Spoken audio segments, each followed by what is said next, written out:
Dans la vidéo précédente, nous avons vu l'équivalence entre un circuit magnétique et un circuit électrique et nous avons dit que nous allons utiliser cette équivalence et donc nous allons tracer un circuit électrique équivalent pour notre circuit magnétique qui va nous aider à réduire les calculs parce que nous allons utiliser les propriétés des circuits électriques résistifs pour résoudre notre circuit magnétique. Dans cette partie, nous allons calculer l'expression des réluctances équivalentes pour un circuit magnétique composé des éléments en série et un circuit magnétique composé des éléments en parallèle. Nous commençons par un circuit magnétique composé d'éléments en série. Et donc, devant nous, nous avons un circuit de 3 éléments en série alimenté par une force magnétomotrice V étoile équivalente. Dans ces éléments, nous avons le même flux, et donc Φ1 égale Φ2 égale Φ3, B1S1 égale B2S2 égale B3S3. Nous définissons VI étoile comme la différence de potentiel magnétique aux bornes de chacun de ces éléments, et nous avons V étoile équivalente égale la somme de ces V étoiles individuelles de chacun des éléments. Avec V étoile individuelle, donc V étoile 1 par exemple, égale H1L1 égale R1 Φ1. Nous remplaçons dans l'expression, donc nous avons V étoile équivalente égale R1 Φ1 plus R2 Φ2 plus R3 Φ3, etc. Et comme les flux sont les mêmes, ça va devenir R1 Φ plus R2 Φ plus R3 Φ. V étoile équivalente elle-même est la réluctance équivalente multipliée par le flux. Et donc nous déduisons R équivalente égale R1 plus R2 plus R3, etc. Et donc c'est la même expression comme si j'avais des résistances en série et la résistance équivalente sera la somme des résistances individuelles. Encore une fois, nous avons obtenu les mêmes relations, ce qui va renforcer cette équivalence entre notre circuit magnétique et le circuit électrique. Nous prenons une application sur ces réseaux en série. Nous allons prendre l'entrefer avec un circuit magnétique. En fait, l'entrefer, c'est de l'air qui est entre deux morceaux de fer. Cet air est nécessaire pour pratiquement les moteurs et d'autres circuits magnétiques tournants pour pouvoir assurer la rotation.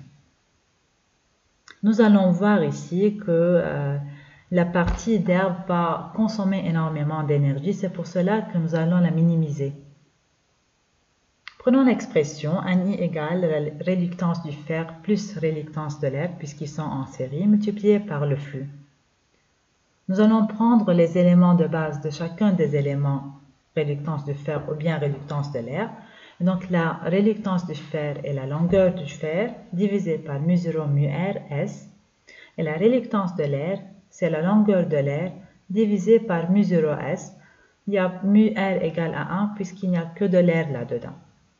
Et S, c'est la même section du fer et de l'air. Nous allons voir que la réluctance de l'air va être prépondérante, donc plus grande que la réluctance du fer. Nous allons prendre un exemple pour ça. Mu R égale 2 fois 10 puissance 5. Nous allons prendre 1 mètre de fer en comparant avec 1 mm d'air. Donc une longueur de fer qui est 1000 fois plus grande que la longueur de l'air. Et même avec ça, nous avons une réluctance de l'air égale 200 fois plus grande que la réluctance du fer. Et donc la réluctance du fer est négligeable devant la réluctance de l'air. La force magnétomotrice de la source. Dans une source, nous avons l'enroulement qui est NI, qui va générer la force magnétomotrice, mais cet enroulement est au-dessus d'une partie magnétique. Et donc cette partie magnétique elle-même a une chute de tension. Et donc l'expression de la force magnétomotrice de la source est Xi égale V étoile égale NI moins H source L source. Donc H source L source est la chute de force magnétomotrice du circuit magnétique qui est sous l'enroulement. Ça ressemble énormément à la tension de sortie d'une source de tension électrique, qui est en fait V moins RI, où RI est la chute de tension à l'intérieur de la source. Nous passons au circuit magnétique parallèle. Nous allons prendre un exemple avec 3 éléments en parallèle et 2 culasses. Les culasses, en fait, ce sont les parties en rose et ce sont des parties dans le circuit magnétique ayant des réluctances égales à 0. Et donc, ça ressemble à un fil électrique dans un circuit électrique.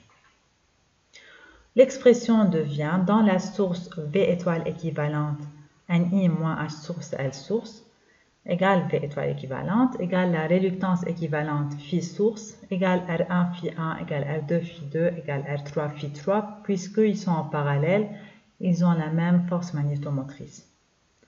Et par rapport au flux, j'ai la flux de la source égale phi 1 plus phi 2 plus phi 3.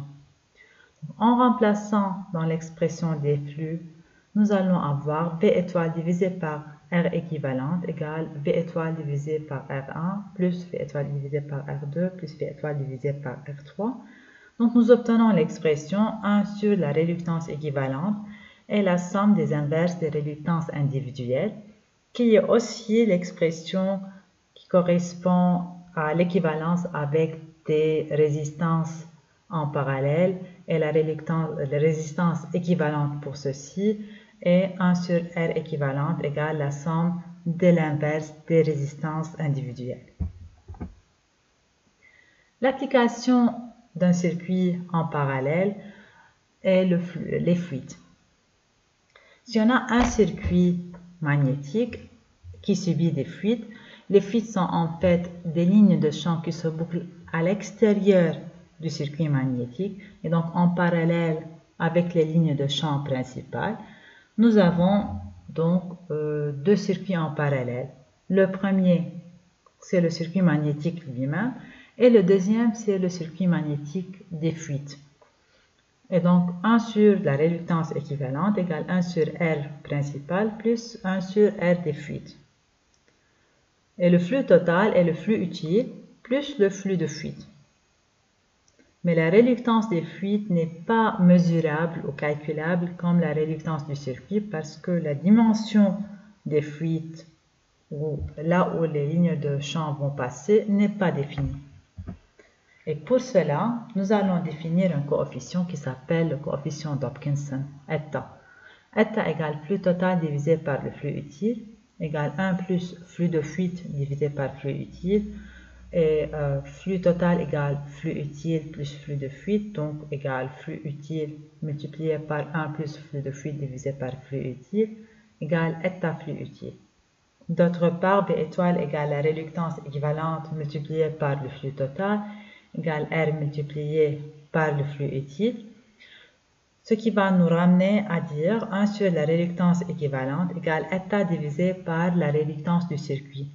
Et donc, à partir du coefficient d'Hopkinson que nous pouvons mesurer, parce que nous pouvons mesurer le flux sortant de l'enroulement qui est le flux total, et le flux qui arrive à l'autre bout du circuit magnétique qui est le flux utile, et la réluctance du circuit même, nous pouvons retrouver la valeur de la réluctance équivalente du circuit avec les fluides.